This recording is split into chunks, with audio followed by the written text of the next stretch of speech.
तो चलिए आज एक ऐसे सफर पर चलते हैं जो हमें समय के अंत तक ले जाएगा। हम समझने की कोशिश करेंगे इस्लामिक धर्मशास्त्र के मुताबिक कयामत के दिन से पहले होने वाली उन घटनाओं को जो कहा जाता है कि इंसानियत के विश्वास की सबसे बड़ी परीक्षा होंगी। तो शुरुआत करते हैं एक बहुत ही गहरी और कह सकते हैं गंभीर भविष्यवाणी से।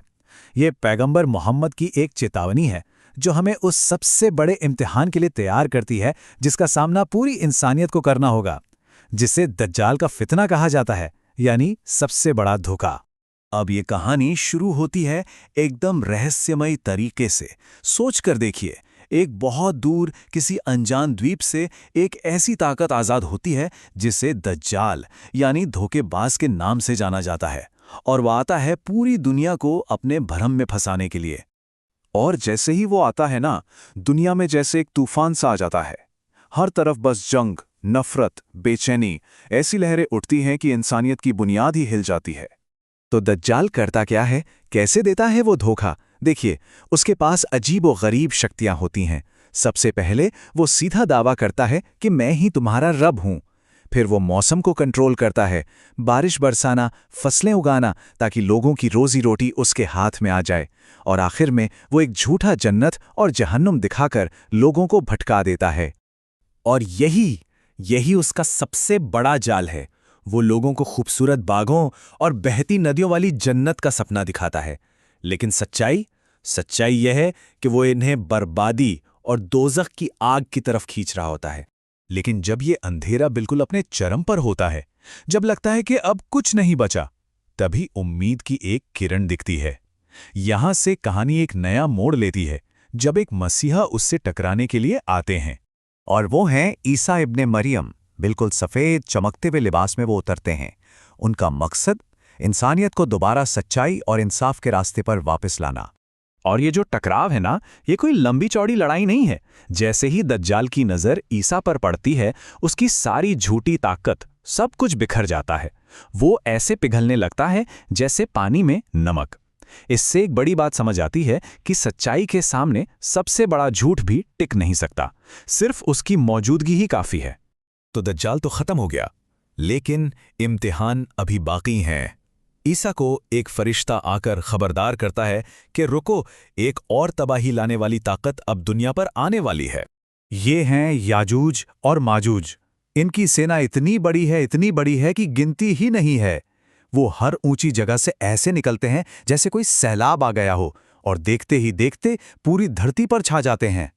उनकी तादाद का अंदाज़ा इस बात से लगाया जा सकता है कि उनकी फौज का जो पहला जत्था होता है ना, वो एक पूरी झील का पानी पीकर उसे सुखा देता है। सोचकर देखिए, ये इम्तिहान कितना बड़ा और ऐसा है जिसे जीतना नामुमकिन सा लगता है। जब इंसानी कोशिश काम नहीं आती, तब ऊपर से मदद आती है। ईसा दुआ करते हैं और अल्लाह उनकी गर्दनों पर ऐसे कीड़े भेजते हैं जो बस एक पल में पूरी फौज को खत्म कर देते हैं। और इसके बाद एक तेज बारिश होती है जो धरती को बिल्कुल साफ कर देती है, जैसे एक नई शुरुआत के लिए। तो अब धोखे और तबाही के जो बड़े बड़े इम्तिहान थे, वो तो पूरे हो गए। इसके बाद शुरू होती हैं क़यामत की आखिरी निशानियां। ये ऐसी निशानियां हैं जिन्हें बदला नहीं जा सकता, और ये साफ साफ ऐलान करती हैं कि अब इस दुनिया का वक्त पूरा हो चुका है। और ये घटनाएं एक के बाद एक बहुत तेजी से होती हैं।